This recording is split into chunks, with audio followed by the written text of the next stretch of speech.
இலங்கையிலிருந்து சென்னை வந்த பயணியை சுங்கத்துறை அதிகாரி சரவணன் என்பவர் அடித்து துன்புறுத்தியதாக சமூக வலைதளங்களில் வீடியோ பரவி வரும் நிலையில் இதுகுறித்து விமான நிலைய அதிகாரிகள் விசாரணை மேற்கொண்டு வருகின்றனர். சரவணன் அடிச்சுக்கிறான். சரவணன் உலகமே அடிச்சுக்கிறான். சரவணன் அடிச்சுக்கிறான். சரவணன் கையாரு சரியா? சரவணன் கையால பிச்சு சரியா?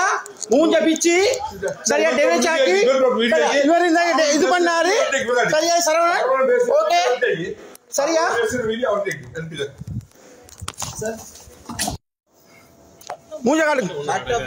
இது குறித்த கூடுதல் விவரங்களோடு இணைகிறார் செய்தியாளர் மொய்தீன். வணக்கம் மொய்தீன், இந்த விசாரணை தொடர்பான முழு விவரங்கள். வணக்கம்.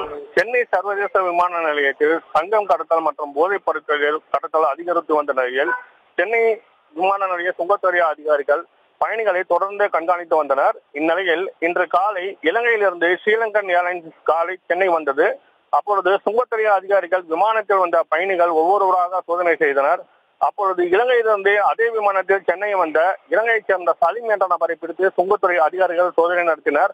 அப்பொழுது சலீம், நான் துணி வியாபாரம் செய்வதாகவும் அதை வாங்குவதற்காக தான் சென்னை வந்ததாகவும் அதிகாரிகளிடம் தெரிவித்தார். இந்நிலையில் அதிகாரிகளுக்கும் இருவருக்கும் வாக்குவாதம் தொடர்பே சுங்கத்துறை அதிகாரிகள் தலைமையிலான அதிகாரிகள் இவரை தாக்கியதாக கூறப்படுகிறது. இதனைத் தொடர்ந்து அந்த பயணி சென்னை விமான நிலையத்திற்குள் சுங்கத்துறை அதிகாரி சரவணனிடம் வாக்குவாதத்தில் ஈடுபடும் வீடியோ தற்பொழுது சமூக வலைதளங்களில் வெளியாகி உள்ளது.